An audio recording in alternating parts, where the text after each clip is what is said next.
La innovación militar no siempre va de la mano del gusto estético, y si hay un avión que fue acusado de ser poco agradable a la vista, ese es el F-4 Phantom II. Con el diario del lunes, podemos afirmar que la nave de McDonnell Douglas fue uno de los dueños del aire durante la Guerra Fría, y especialmente en la Guerra de Vietnam, pero su estatus no siempre fue el mismo.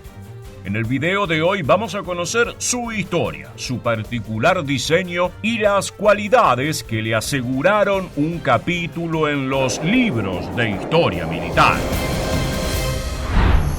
La génesis del F-4 se remonta a 1953, cuando la Armada de los Estados Unidos lanzó una petición para actualizar el caza embarcado McDonnell F-3H Demon. Aunque resulte algo anticlimático para nuestra historia, no ganó el prototipo del F-4, entonces conocido como Super Demon, sino el F-8 Crusader.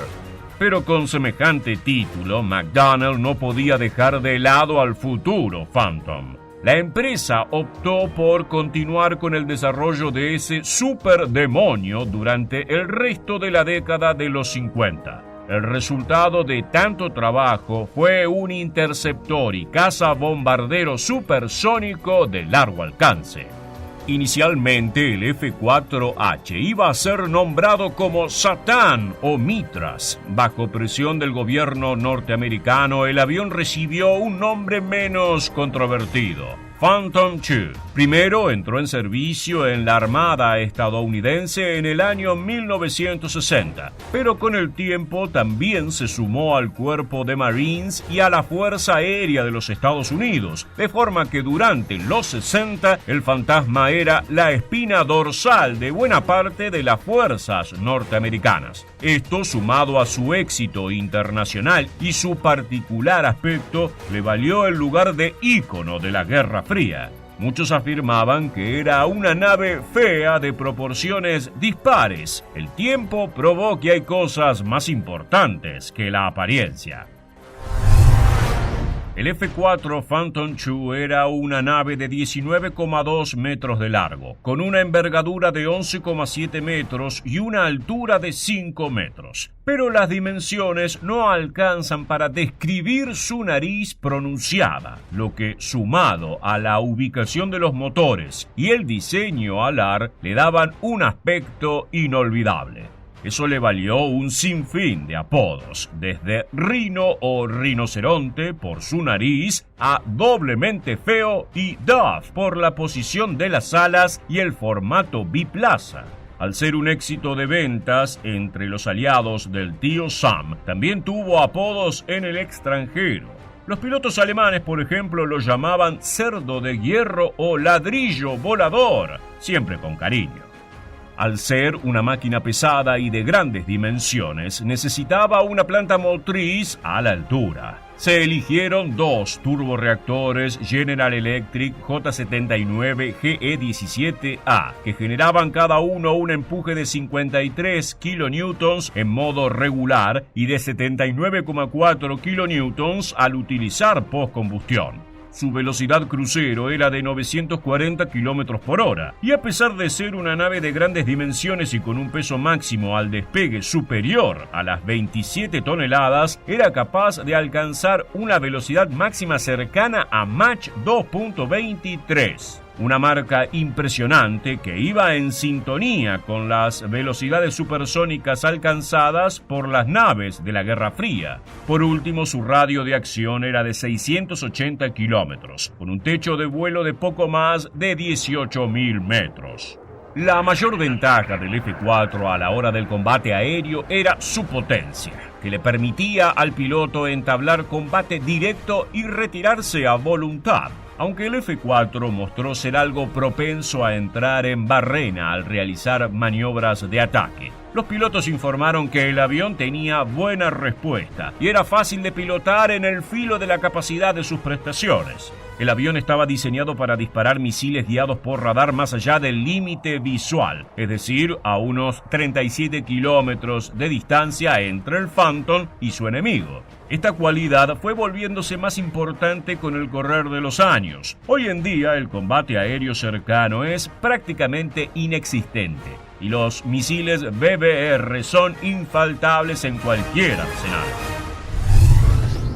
Por otra parte, la mayor debilidad de los primeros F-4 era la falta de un cañón interno, lo que lo limitó operativamente. La doctrina militar norteamericana de la época dictaba que el combate a velocidades supersónicas debía evitarse, por lo que no se enseñaba a los pilotos maniobras de ataque aéreo. Para agravar el problema, las reglas de enfrentamiento en Vietnam descartaban el ataque con misiles a largas distancias para la mayoría de las veces. Esto fue cambiando con el tiempo y el Fantasma pudo mostrar su mejor faceta como cazabombardero, interceptor y en misiones de reconocimiento.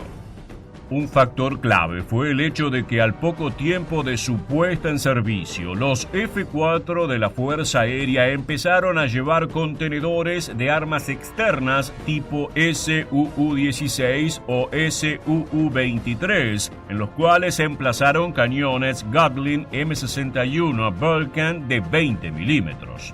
Las pruebas de combate demostraron que si bien el cañón montado de forma externa era un tanto impreciso, aún así era letal contra aviones enemigos y a un precio mucho más bajo que los misiles. Cada avión posee 9 puntos de anclaje, capaces de llevar una combinación de bombas Mark 82 y Mark 84, e incluso las bombas nucleares B-28EX y B-61, entre varias otras opciones. Además, los Phantom pueden utilizar cohetes SNEP de 68 milímetros y misiles aire-aire AIM-9 Sidewinder y AIM-7 Sparrow. Si prestas atención a la época en que fue producido, es evidente que el bautismo de fuego del F-4 fue sobre las selvas de Vietnam.